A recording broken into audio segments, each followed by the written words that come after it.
take an 8-6 lead into halftime. Go up line. Oh, the double. Yeah, go in! The Oregon Fugue is having little trouble with Carleton. The women have already wrapped up a pool win. Now the only one struggling is head coach Lou Burris. For me personally, this is a bit of a difficult game because this is my alma mater that we're playing against. I coached this team for 4 years. I won a title with them in 2000. So it's always a little heartbreaking for me to have to play against them because either I'm going to see one team that I love lose, so that's tough for me. Left side.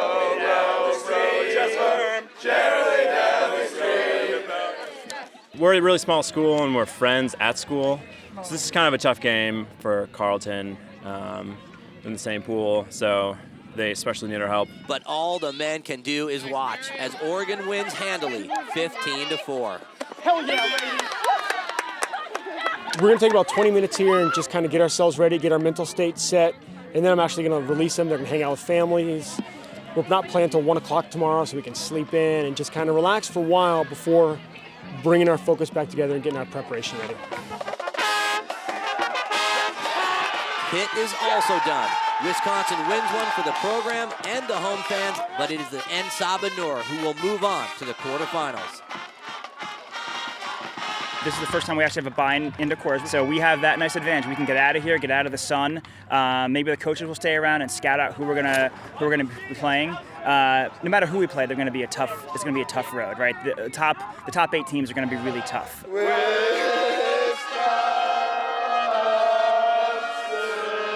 So as the Hodags bid farewell, the quarterfinal matchups are set.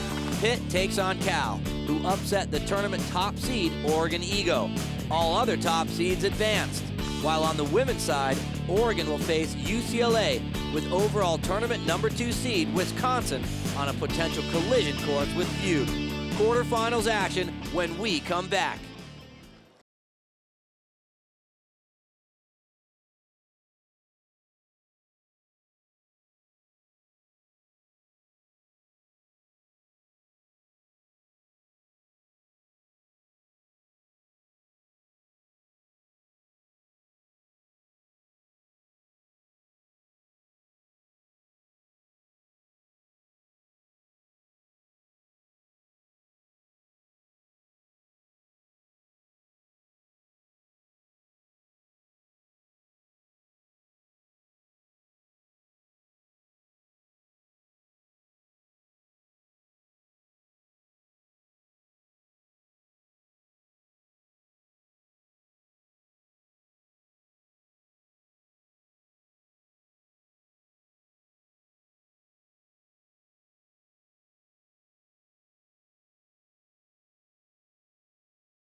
The Alt Games College Action Sports Championships is being brought to you by Canon.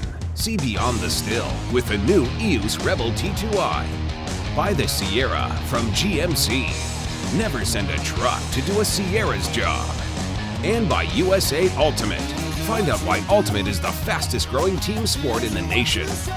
Visit usaultimate.org. It's a dog's life in Madison whenever a flying disc is involved.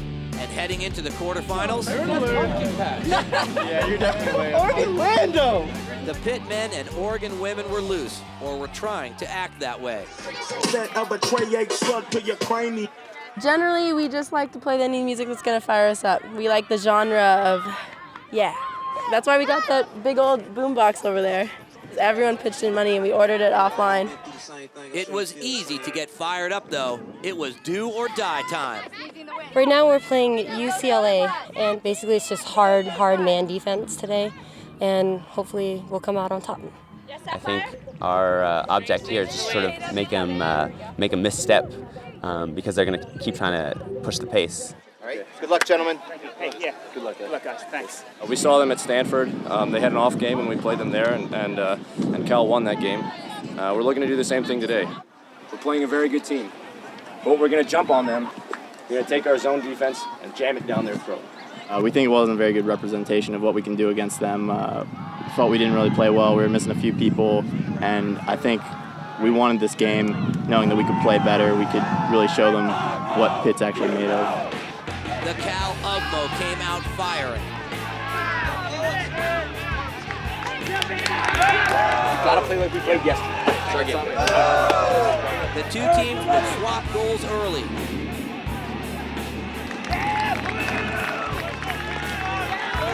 Turnovers are gonna happen. We just gotta play nasty D the whole way. We'll be good. But down on field 3, It's a little windy out there today, so things are going to be different than usual, maybe the last couple of days, but that play looks good. We're just going to try to keep it up. Fugue was taking it to the UCLA Blue, forcing turnovers and converting long passes. Basically, if you get a backhand shot, take a shot just like Molly did there and play tough D because there's going to be turnovers. In a flash, the score was 5-0 Oregon.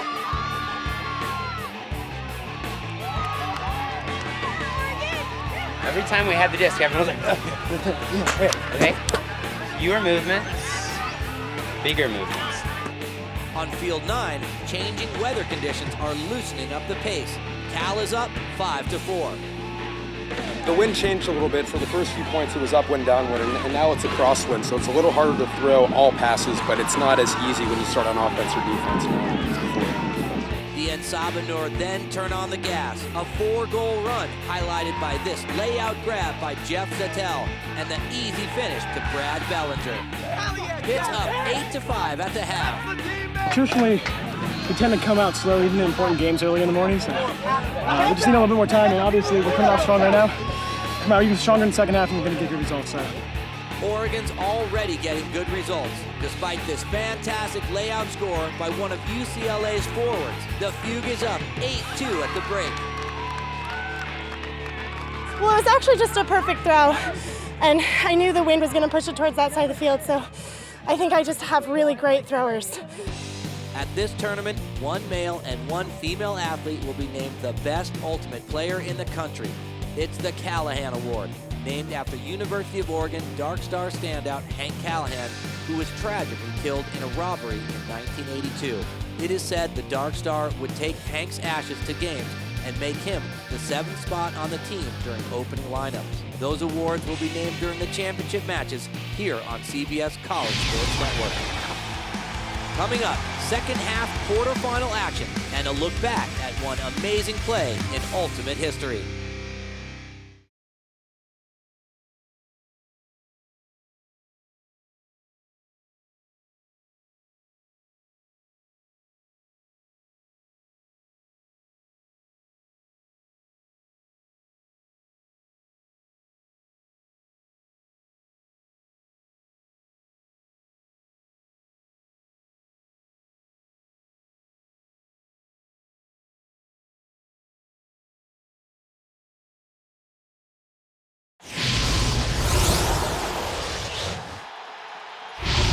Welcome back, I'm Kevin Delaney as we take another look at beautiful downtown Madison, Wisconsin, site of the 2010 USA Ultimate College Championships. Before we get back to quarterfinal action, let's go beyond the still with the Canon EOS Rebel Series. The year 2005, Colorado is looking to repeat as national champions. Browns' Josh Zipperstein, the year's Callahan Award winner, isn't about to let that happen. With a score tied at 13, the Huck touches 1, 2, 3, 4 players before Zipperstein comes up with a score. The incredible catch propels the Brownie in motion to a 15-14 victory and the National Ultimate Championship. The second half of quarterfinal action is set to begin. Both the Pitt men. Grind, right? It's a grind, baby. We can grind what we can make 10 out guard us. Spit on 3, baby. 1, 2, 3, Pitt! And Oregon women have solid leads. You know, we came into this game talking about this is elimination play. It's losing, you're done. It's time for us to quit deciding should we play hard, should we not play hard. It's time for us to come out and play 100%, and we are, and we can see the results. Oh my God, we have to switch. I think we're just not really conscious of what's going on. We're just rushing ourselves. I mean, they're very good. Oregon's very good at moving the disc quickly and getting things going really fast, and we're just kind of freaking out. And there might be good reason to freak out. Despite this beautiful pass play, Fugue has opened up an almost insurmountable lead over UCLA. On field 9, the Cal Ugmo think they need to play harder to overcome a 3-goal halftime deficit. We're playing a little lazy. We're not playing our game. Just gotta get back to the basics, start playing our game, run them. I think we can do it. It's gonna be work, but we gotta go. We gotta go. The Ugmo do come out fired up. 2 quick goals have cut the lead to 8-7. The Ensaba Noor respond. A 4-1 spurt hikes the lead up to 4, although Ugmo's power forward does make one improbable grab.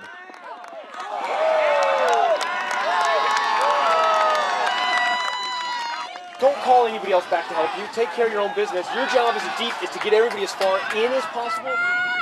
The Oregon women are closing in on a semifinal berth. The UCLA season, though close to finish, has been a good one. We love the spirit of the game, the principles, the kind of work it out on the field kind of thing, as opposed to having a referee, having an observer. We think it's a really good model. The girls, it's just great, clean fun. We couldn't be happier. The play is called Shoon. Molly Suver finds Tina Snodgrass deep. It is the play Fugue uses to put away UCLA 15-5. If you watch those last few points, we're still running, and they just look like they're hurting. And I know last year we'd had to play in that play-in game, and I know coming out here in the heat and having to play again, it's just brutal. Confidence is high. We played really well. We played better in that game than we have the entire weekend, and that team brought it more than any other team. So it gives me confidence that we are bringing the better game to the teams that bring us the better game. So hopefully we can just come back in the next game with the same fire.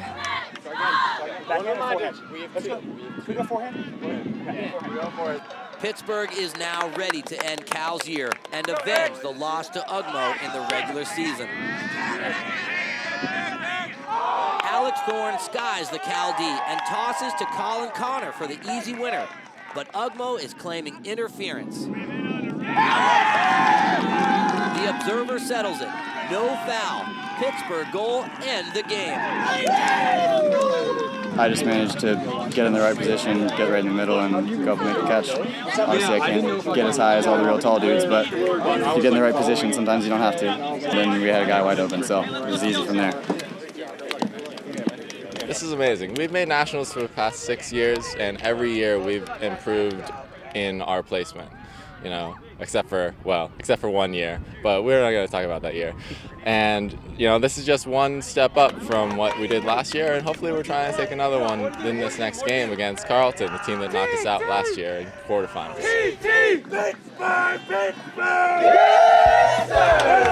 So taking a look at the Jack in the Box semifinal matchups, Pitt takes on defending national champion Carleton, while Florida battles Cornell. On the women's side, Oregon faces Colorado, while tournament number 2 seed Wisconsin goes up against the defending national champion Burning Skirts from UC Santa Barbara.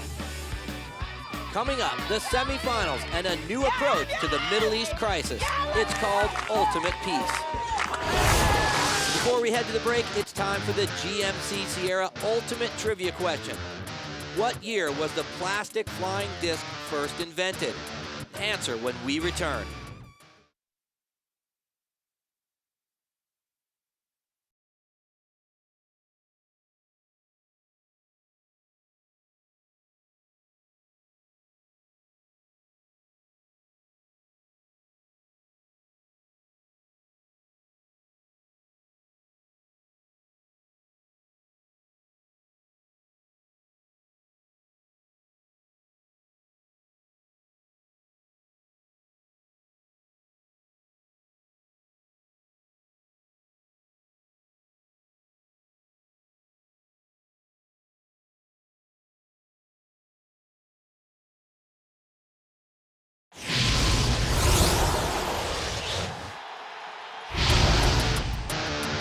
Now, to answer the GMC Sierra Ultimate Trivia question, what year was the plastic flying disc first invented?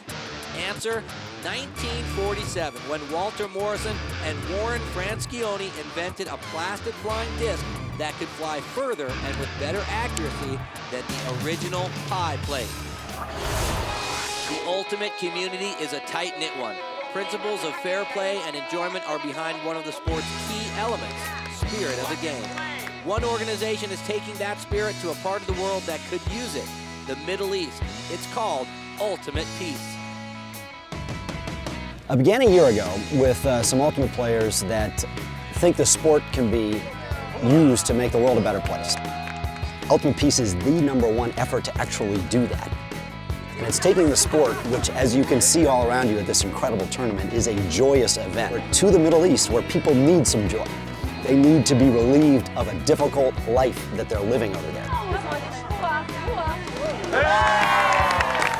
In Ultimate, you don't have any refs. Guess what? In life, you don't have any refs. In Ultimate, the goal of it is that you get fairer resolution. In the Middle East, that's just what they need, right? They need to be able to talk it out. They need to be able to get along. We want Ultimate, 10 years from now, we want the Ultimate Peace World Games. We want to be all over the world doing the same thing. We want Ultimate Peace to make life better for everybody. Everybody can get along, everybody can have a great time, and then we're going to have huge competitions of Ultimate Peace from around the world. Once we make a ruling, it's final. Let's not have excessive arguing about calls, whether you agree or not, okay? The Pittsburgh-Carleton semifinal is a rematch of last year's quarterfinals. Carleton beat the En Sabah en route to a championship. Let's take this down. Pittsburgh on 3. 1, 2, 3. Pittsburgh! Hey guys, Neither team is concerned about the temperatures. A consistent high 80s most of the weekend. Often the team that's the fittest is the one that's going to be on top at the end, and I think we like our chances for how hard we've been working. We're very confident in our conditioning. We're in good shape as a team as a whole. People are going to start to cramp over the course of this game on both sides, but I put our conditioning up against anybody else. So, while there might be issues, I don't think they're going to affect us any more so than they're going to affect them. But it would be Pittsburgh wilting under the pressure early on. Turnovers and a stifling Carleton D. It was 5-0 before the En Sabah knew what hit them. We got to forget about what just happened. It's over and done. 1, 2, 3, rock 'em boys! In front! In the other men's matchup, Cornell and Florida were going at it full speed.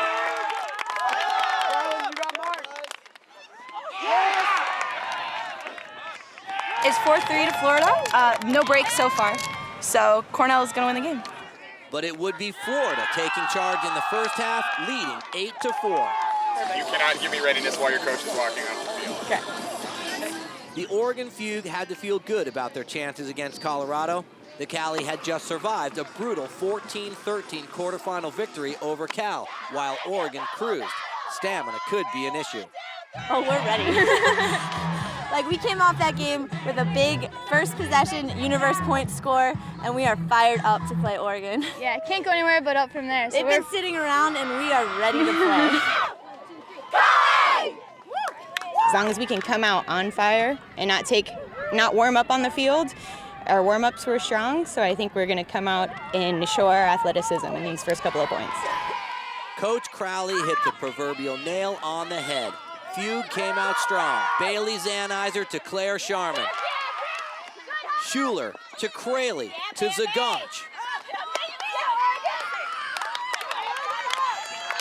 The route was on early. Our goal is to come out here and outrun them. That's their game, is to run. I want to come out and beat them with their strength, which is outrun. Right now we are. So juke a little bit more, be shorter. We need to run and gun. We need to be aggressive about putting it. So while the Fugue was putting the finishing touches on an 8-1 halftime romp, We're going to work these guys side to side, and then we'll work them vertical. 2 or 3 seconds, and then we're back. Carleton was doing the same to Pittsburgh. An 8-2 shellacking at halftime.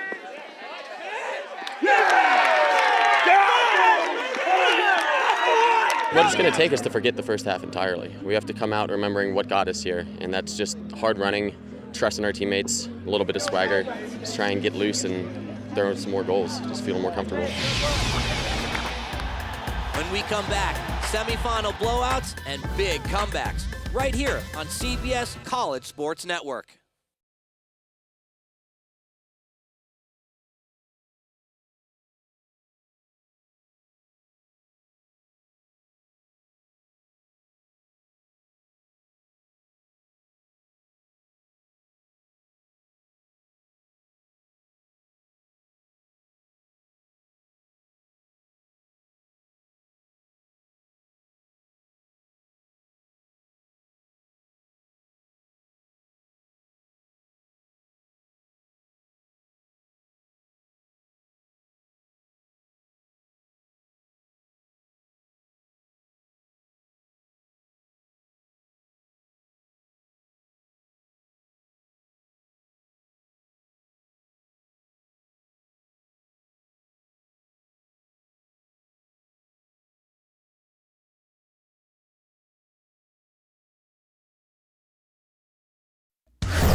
Adult Games College Action Sports Championships is being brought to you by Jack in the Box, where you can get anything on the menu any time of day.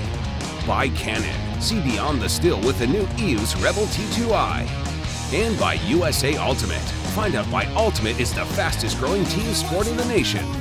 Visit usaultimate.org. Welcome back, everyone. I'm Kevin Delaney. Alt Games coverage at the 2010 USA Ultimate College Championship continues, with at least one fact clearly evident. The Oregon Feud women's team is a dominant force. Their 8-1 halftime lead would never be seriously challenged by the Colorado Collie. We're definitely not rolling over, and that's good to see. So we're still battling. This short scoring play would seal a 15-4 Oregon victory, sending Feud to its first ever National Collegiate Ultimate Final. It's everybody's hope to win, but with the talent we have and the sense of team unity that we have, and the heartbreak we had last year to lose. We lost in this game last year in a heartbreaker, and so we wanted to come back and win this one and win the next one too. Oregon had a chance to walk next door and catch the UCSB-Wisconsin semifinal, where the hometown favorites were up 13-9. But the Burning Skirts have come back to tie the match at 14. On field 2, Florida was mopping up the remainder of a 15-8 semis win over Cornell and will now play in the finals for the third time in 5 years. All my hooks were on. I was like 4 for 4, connecting to our big guy Brody, and he hit me for about 5 deep ones too. And they have height, but they just they exploited it wrong, couldn't put it on the right people, so we were able to abuse them deep, and I mean it worked. We only didn't have we didn't have a lot of turns at all. We were just taking care of our deep matchups, and that's what allowed us to take care of it quick and roll them. You can improve so much during the summer. Use this feeling right now, because you guys are going to be the guys next year. Florida's finals opponent would not be Pittsburgh. The En Sabah fell behind by as many as 8 goals in the second half. A valiant 4-goal run cut the lead to 13-9. Carleton ends it. Luke Powers catching the winner at 15-9 and returning the cut to the finals to defend their crown. We hit a little lull. Our intensity kind of dropped, and we had a couple decision errors that kind of took the wind out of our wings. But it was good to bring it back at the end there.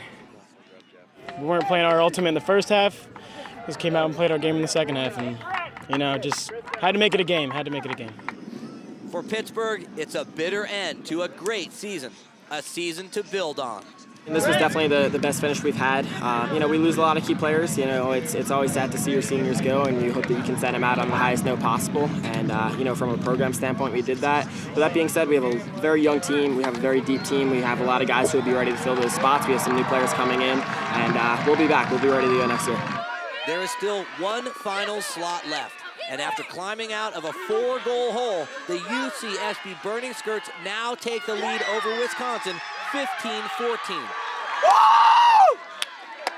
And after this critical D by the Skirts' Stephanie Carba, she'll find herself open in the end zone for the winner.